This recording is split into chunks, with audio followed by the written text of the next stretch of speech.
दूसरे शब्दों में कहा जाए तो जिसकी कथनी और करनी में कोई भेद न हो, वही जननायक कहलाता है। ऐसे ही जननायक थे कर्पूरी ठाकुर, एक ऐसे राजनीतिक योद्धा जिन्होंने अपमान का घूंट पीकर बदलाव की इबारत लिखी।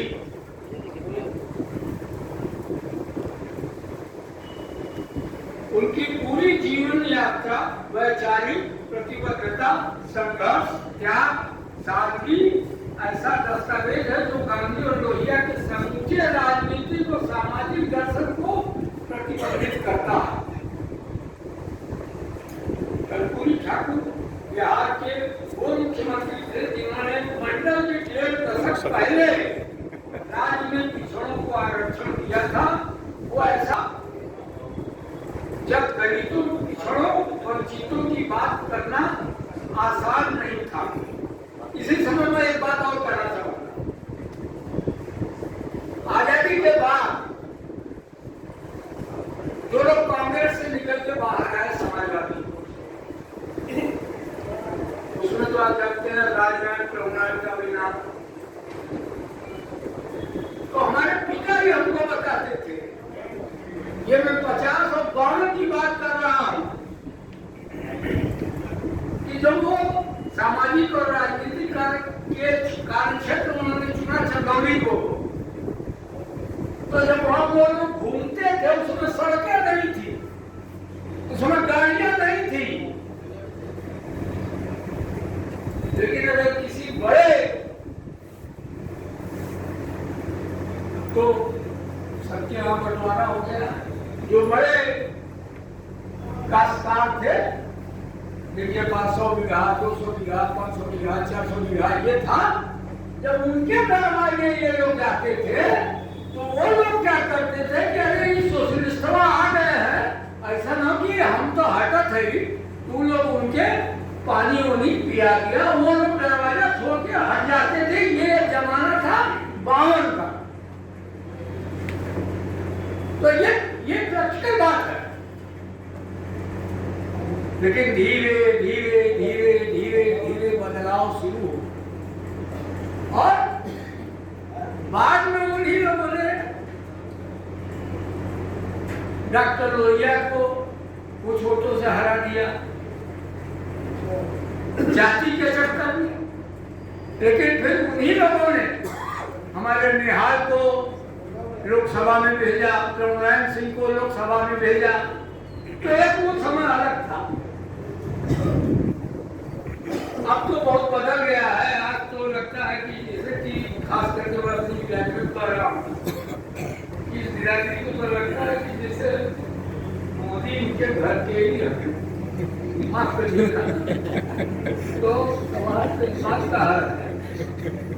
तो लोकतांत्रिक मूल्य और मर्यादा कर्पूरी की राजनीति की पूंजी रही है। उनकी सादगी, शालीनता, न्यायप्रियता के मुकाबले आज देश में कोई दूसरा नेता नहीं दिखता।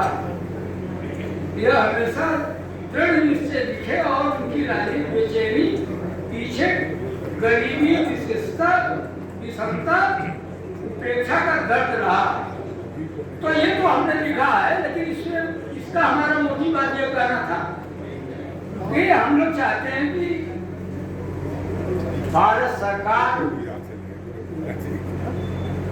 सबको भारत रत्न दे देती है, कहां से खोज के ले आके दे देती है। कितने लोग उस लाइन में लगे हुए हैं, लेकिन कर्पूरी एक ऐसी कि आप उनके घर की विरासत देखिएगा तो वो एक जमाना था कि कर्पूरी उस जगह से निकल करके बिहार में एक बार हमको ख्याल है सम्मिलित सरकार बनी थी और इत्तेफाक से सोशलिस्टों की एक बैठक वहां होने वाली थी और महामाया बाबू मुख्यमंत्री थे बिहार की और कर्पूरी जी उप मुख्यमंत्री थे बिहार और दोनों लोग एक एक जहाज लेके आ गए लखनऊ स्टेट पे। नहीं होती है। तो उसमें दोनों लोगों में बहस हो गई कि आपको लखनऊ आना था तो आप बताए होते कि कई जहाज से हम लोग आते, ये थोड़ा सरकार की तरफ बोझ बढ़ा कि दोनों जहाज यहाँ आ गया। तो उस तरह के लोग थे।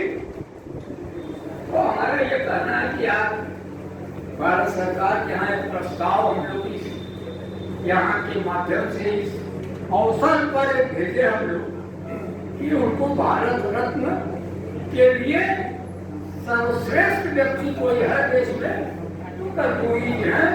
तो ये एक प्रस्ताव आज हम लोग यहाँ से ये बनारस की एक अलग चमक है पूरे दुनिया में।